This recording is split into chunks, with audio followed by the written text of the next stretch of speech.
сочувствие и солидарность с российским народом. Слова скорби прозвучали и от главы латвийского МИДа, и его абхазского коллеги, а также от внешнеполитических ведомств Румынии и Турции.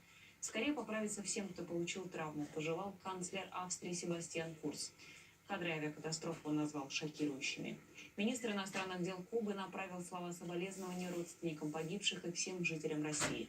Скорейшего выздоровления пострадавшим пожелал президент Узбекистана. Также он направил письмо с соболезнованиями президенту Владимиру Путину. Телеграмму со словами поддержки глава государства получил также от президента Азербайджана Ильхама Алиева. Он пожелал скорейшего выздоровления всем пострадавшим. Телеграмму Владимира Путина отправил президент Армении Армен Саркисян. Он выразил соболезнования семьям погибших, а пострадавшим скорейшего выздоровления. Соболезнования в связи с трагедией выразил Китай. Представители МИДа КНР передали слова поддержки семьям пострадавших и погибших.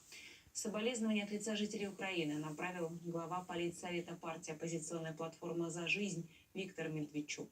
Он заверил, что украинцы скорбят вместе с россиянами.